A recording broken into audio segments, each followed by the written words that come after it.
මේ වසරේදී අපට පීවීසින් බලා ගන්නට පුළුවන් එකම චන්ද්‍රග්‍රහණය මාර්තු මාස 3 අඟහරුවාදා දින සඳු උදාවත් සමග සවස් කාලයේදී ඇති වෙනවා.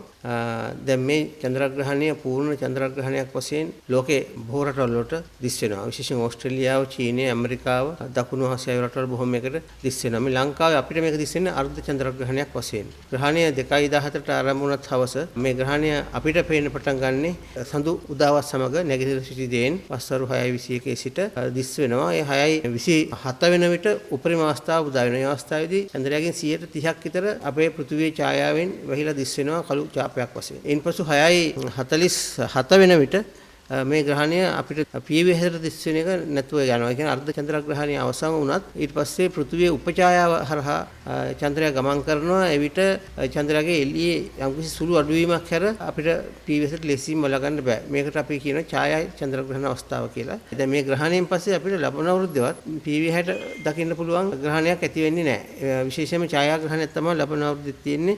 ලංකාවේ ඕන ප්‍රදේශයක කෙනෙකුට මෙය දැක බලා ගැනීමේ හැකියාව තියෙනවා. දුරේක්ෂ අවශ්‍ය වෙන්නේ නැහැ. විශේෂ කණ්ණාඩි අවශ්‍ය වෙන්නේ නැහැ. ඒ වගේම කිසිම හානියකුත් නැහැ. පැරණි අයගේ මතයක් තිබෙන ග්‍රහණ ඇතිවීම හානිදායකයි කියලා. නමුත් මෙහිම විද්‍යාත්මක වශයෙන් එවන්නක් අපි පිළිගන්නේ නැහැ. ග්‍රහණය තිබෙන්නේ හැබැයි සුළු වෙලාවයි. විනාඩි 26ක් පමණ සුළු වෙලාවක් තමයි තියෙන්නේ. 6:21 ඉඳලා 6:47 වෙනකන් තමයි මේ පියවි හැට අපිට දැක ගන්න පුළුවන්කම ලැබෙන්නේ.